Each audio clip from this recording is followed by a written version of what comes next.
me be clear. The claims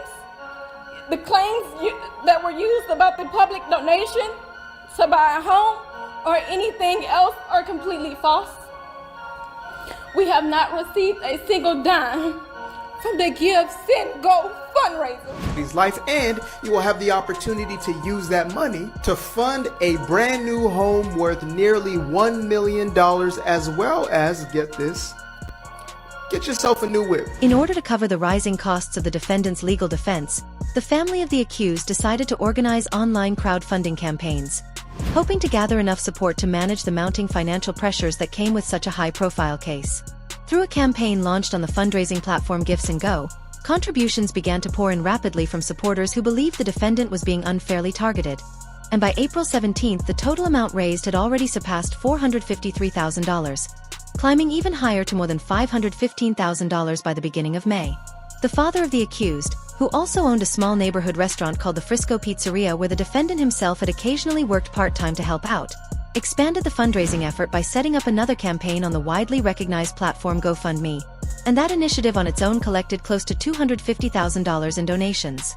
During this period, Jacob Wells, the founder of the fundraising site Gifts and Go, made a public statement emphasizing that regardless of the case's complexities, the defendant should be afforded the same presumption of innocence as anyone else facing charges. A reminder that public opinion should not overshadow the principle of due process. However, the intense wave of attention surrounding the campaigns brought with it a torrent of negativity as well, and by May 2nd the fundraising platform was forced to disable the comments section on the defendant's donation page, explaining that the decision had been made in response to the overwhelming number of derogatory and outright racist remarks that had been posted by critics. Around the same time, a new controversy emerged that further complicated the situation. An anonymous account impersonating the chief of the Frisco Police Department began spreading false information online shortly after the defendant, Austin Metcalf, died.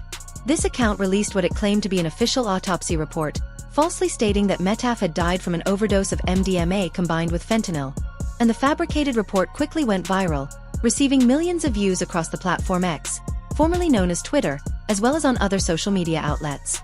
The impact of this disinformation campaign was so significant that the Federal Bureau of Investigation, together with the actual Frisco Police Department, launched an investigation into the account for impersonating law enforcement and deliberately misleading the public at a time when the family was already under extreme scrutiny.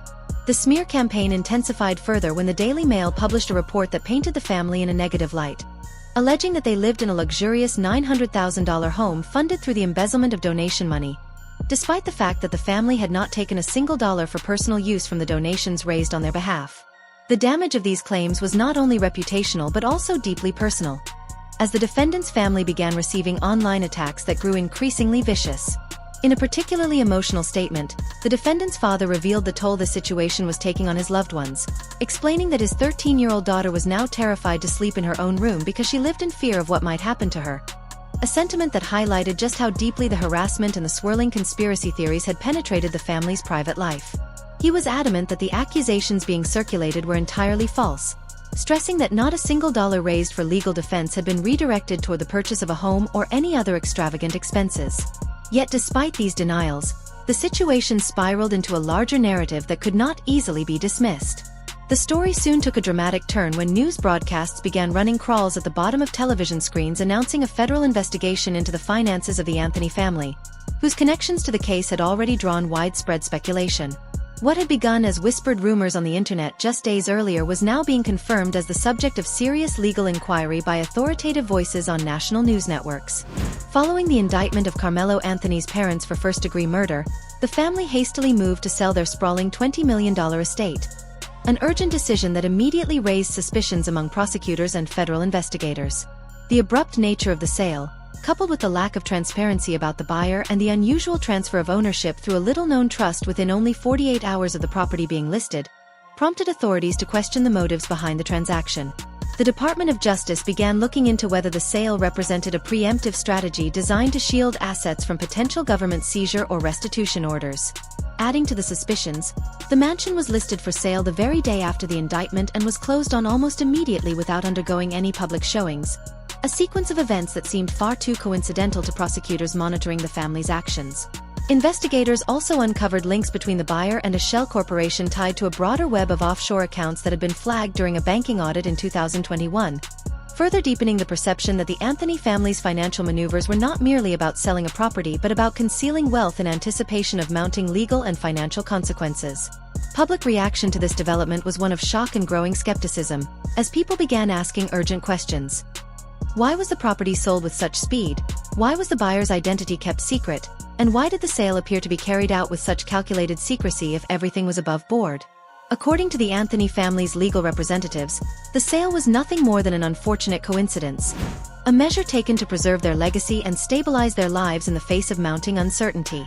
But the federal government and much of the public did not accept this explanation, viewing it instead as a move to protect wealth at the expense of transparency and justice. The entire situation left observers grappling with difficult moral and legal questions, wondering whether they themselves would stand and fight or instead liquidate assets and retreat if their family was placed under the pressure of a trial of such magnitude.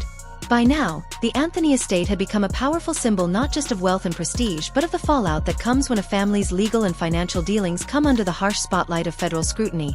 And the story was only beginning to unfold, promising more revelations and deeper controversy as investigators continued their work. As the legal storm around the Anthony family deepened, the focus shifted toward the financial records that investigators believed could unlock the truth behind a vast network of hidden transactions.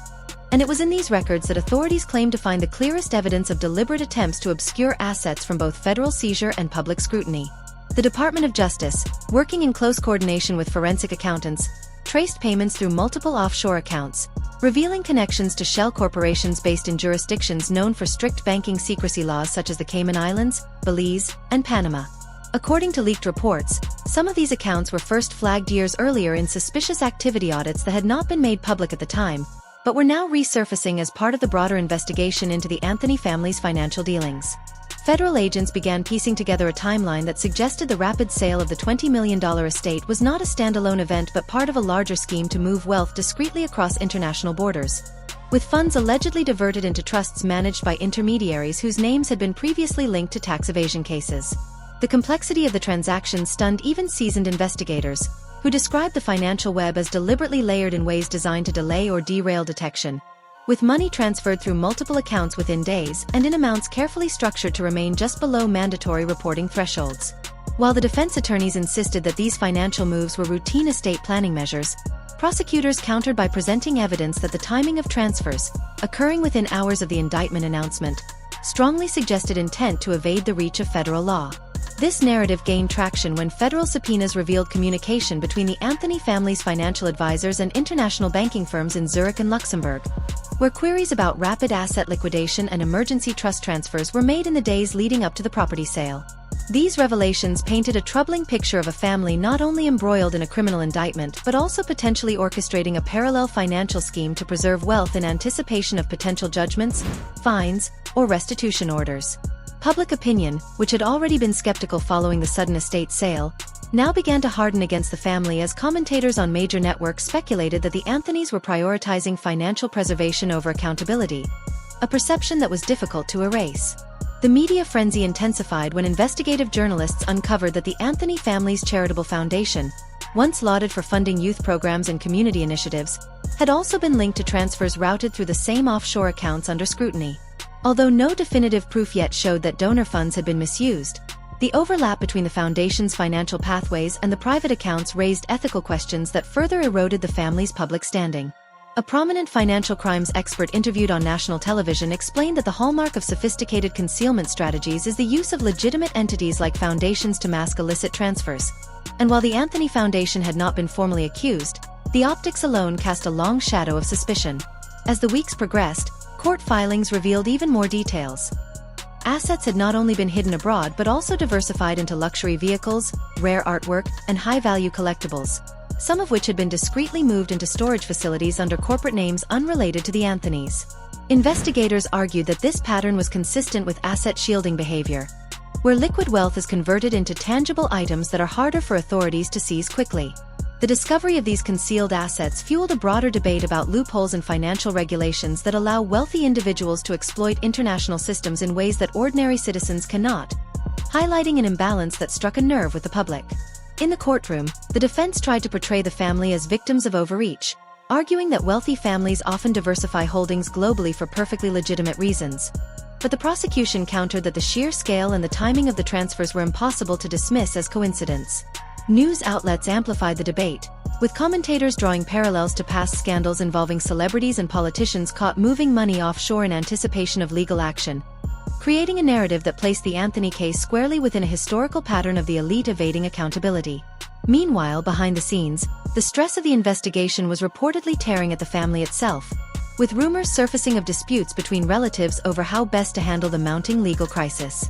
Insiders claimed that some family members wanted to cooperate with federal investigators in exchange for leniency, while others pushed for continued resistance, fearing that cooperation would only invite deeper scrutiny and potential betrayal within their own ranks. These whispers of internal division, whether true or exaggerated, added another layer of intrigue to the saga and gave the media new fuel to speculate about fractures in the family's once carefully maintained image of unity. Adding further drama, leaked transcripts from confidential depositions suggested that at least one former financial advisor to the Anthonys had agreed to testify under limited immunity, providing prosecutors with insider knowledge about the movement of funds and the intent behind specific transactions. Though the details of this testimony remained sealed, the mere existence of a cooperating witness sent shockwaves through the case, signaling that the government's strategy was shifting from circumstantial evidence toward direct testimony of deliberate concealment.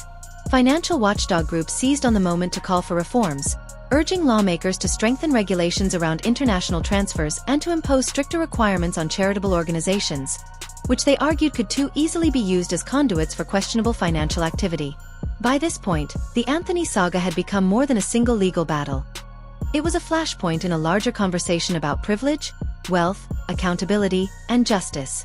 The family's every move was scrutinized under the harshest spotlight, with each revelation further eroding the trust of a public that had once celebrated them as icons of success and philanthropy. Even as the defense continued to insist on innocence and claimed that the transactions were being misinterpreted through the lens of suspicion, the accumulation of circumstantial evidence, leaked communications, and the testimony of insiders painted a narrative that was difficult for even neutral observers to dismiss. In the end, Section 2 of this unfolding story left the Anthonys facing not just the weight of a criminal indictment but the crushing reality of a financial scandal that now seemed poised to engulf them completely, with consequences that stretched far beyond the courtroom and into the broader questions of ethics, power, and public trust. As the Anthony family's legal troubles and financial controversies spiraled further into public spectacle, the courtroom drama reached an even more intense phase where prosecutors began to present their most damning evidence, and the narrative shifted from speculation about hidden assets to direct accusations of misconduct tied to the family's handling of both money and influence.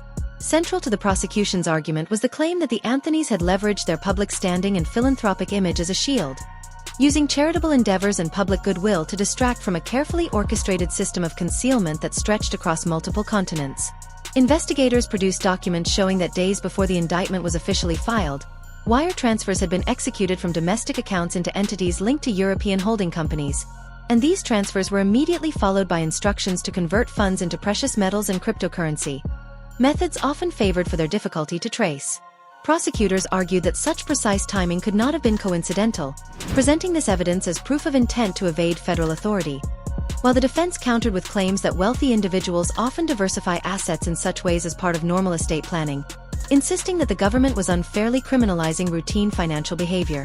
However, the prosecution's case gained even greater traction when they called upon a forensic accountant who testified that the velocity of these transfers, combined with their alignment with key legal events, demonstrated clear foresight and intent.